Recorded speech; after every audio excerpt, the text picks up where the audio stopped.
हनुमान जी की माँ से हुई कौन सी भूल कि वह अप्सरा से एक वानरी बन गई। चलिए जानते हैं इस स्टोरी में। नमस्कार दोस्तों, मुकुट टीवी हिंदी स्टोरीज चैनल में आप सभी का स्वागत है। एक बार देवराज इंद्र की सभा स्वर्ग में चल रही थी। इसमें दुर्वासा ऋषि भी भाग ले रहे थे। जिस समय सभा में विचार विमर्श चल रहा था, उसी समय उस सभा के मध्य पुंजक स्थली नामक इंद्रलोक की अप्सरा बार बार इधर उधर जा रही थी। सभा के मध्य पुंजक स्थली का यह आचरण ऋषि दुर्वासा को अच्छा नहीं लग रहा था। दुर्वासा ऋषि अपने क्रोध के लिए प्रसिद्ध हैं। उन्होंने पुंजक स्थली को कई बार टोक कर ऐसा करने के लिए मना किया, लेकिन वह अनसुना कर वैसा ही करती रही। तो दुर्वासा ऋषि ने कहा, तुझे देव सभा की मर्यादा का ज्ञान नहीं।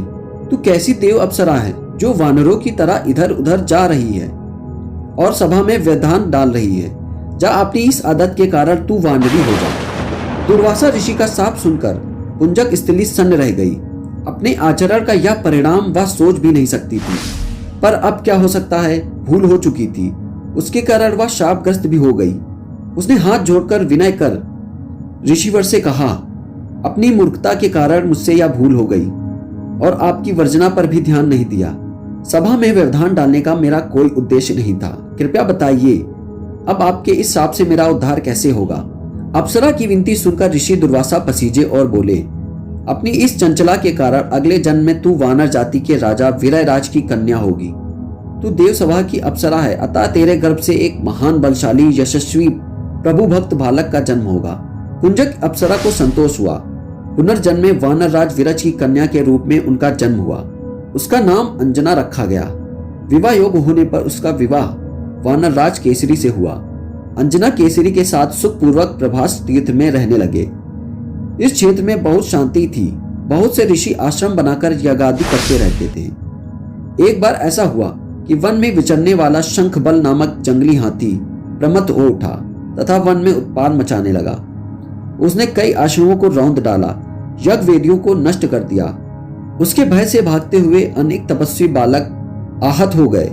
कई आश्रम उजड़ गए। कई ऋषि भय के कारण आश्रम छोड़कर चले गए। केसरी को जब शंखबल नामक हाथी के उत्पात का पता चला तो वह आश्रम तथा आश्रम वासियों को रक्षा के लिए तत्काल वहां आए और शंखबल को बड़ी कुशलता से घेर कर उसके दांतों को पकड़कर उखाड़ दिया। पीड़ा से चिड़चिड़ाता हुआ वह हाथी वहीं धराशायी हो गया और मर गया। आश्रम की रक्षा के लिए उनके अचानक पहुंचने तथा हाथी को मारकर आश्रम वासियों को निर्भय कर देने वाले केसरी का ऐसा बल देखकर ऋषि मुनि बहुत प्रसन्न हुए और केसरी के पास आकर आशीर्वाद देते हुए कहा, वानर राज केसरी, जिस प्रकार तुमने आज हम सबकी रक्षा, आश्रम की रक्षा की है, उसी प्रकार भविष्य में तुम्हारा होने वाला पुत्र पवन जैसे वेग वाला होगा तथा रुद्र जैसा महान बलशाली होगा। तुम्हारे बल के तेज के कारण वह पवन और रुद्र का तेज भी उसमें व्याप्त रहेगा। केसरी ने कहा, ऋषिवरो, मैंने तो बिना किसी कामना के प्रमत्त हाथी को, जो किसी प्रकार वश में नहीं आ रहा था, मारकर आपकी यज्ञ भूमि को निर्भय किया। आपका दिया हुआ स्वतः आशीर्वाद मुझे शिरोधार्य है। केसरी ऋषि को प्रणाम कर चले गए। समय आने पर अंजना के गर्भ से एक बालक का जन्म हुआ। उसने अपने बाल्यकाल में ही ऋषियों द्वारा दिए आशीर्वाद का तेज झलकने लगा। आश्रम में वह पवन वेग की तरह जहां तहां पहुंच जाता। आश्रम में विघ्न डालने वाले अन्य जीवों तथा दुष्ट व्यक्तियों को अपने अपार बल से खदेड़ देता। अपने इस पराक्रम से वह मदमस्त हो जाता तथा अपने साथियों के साथ वह आश्रमों में क्रीड़ा करने लगा।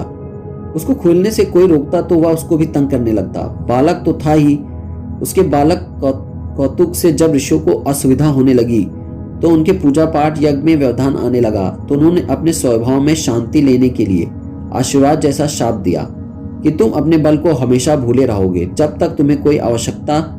इसके कारण वह बालक शांत स्वभाव का हो गया। केसरी नंदन यह बालक आगे चलकर हनुमान नाम से प्रसिद्ध हुआ। सीता जी की खोज के लिए जब कोई समुद्र पार करने के साहस नहीं कर रहा था और हनुमान जी भी चुपचाप बैठे थे, तो जांबवंत ने हनुमान जी को बल याद दिलाया। उन्होंने समुद्र पार कर सीता जी की खोज की। यह थी माता अंजनी की संपूर्ण कहानी। और भी कहानियां हम आपके लिए लाते रहेंगे। तब तक के लिए हमारे चैनल को सब्सक्राइब कर दें। नमस्कार।